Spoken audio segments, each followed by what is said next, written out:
ఇవాళ కంటోన్మెంట్లో ఉప ఎన్నికలు వస్తే శ్రీ గణేష్ను గెలిపిస్తే 4,000 కోట్ల రూపాయలు మంజూరు చేసి 30 ఏళ్ల నుంచి తీరని సమస్యల్ని ఆర్మీ వాళ్ళతో మాట్లాడి భూమి తీసుకొని ఇవాళ ఎలివేటెడ్ కారిడార్లు కట్టిస్తున్నాం. అక్కడ ఆర్మీ ల్యాండ్లో కట్టుకున్న పేదోళ్ళకి ఇవాళ పట్టాలు ఎన్నిక ప్రయత్నం చేస్తున్నాం.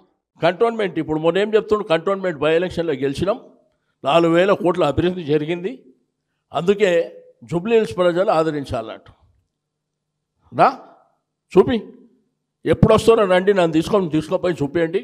మీ పాత్రికేయ సమక్షంలో 4,000 కోట్ల అభివృద్ధి కార్యక్రమాలు చేసినారని మీ మీడియా సమక్షంలో తీసుకుపోయి చూపిస్తే ఆడనే రాజీనామా చేస్తా.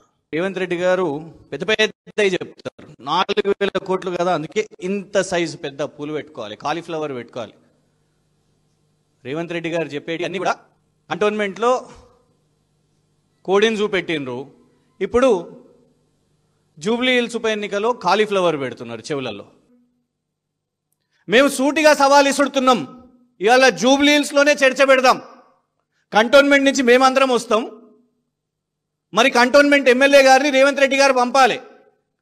జూబ్లీ హిల్స్లో మరి రేమత్ నగర్ దగ్గర కూర్చుందామా, ఎర్రగడ్డ దగ్గర కూర్చుందామా, బోరబండలో కూర్చుందామా, అక్కడనే సెంటర్లో కూర్చొని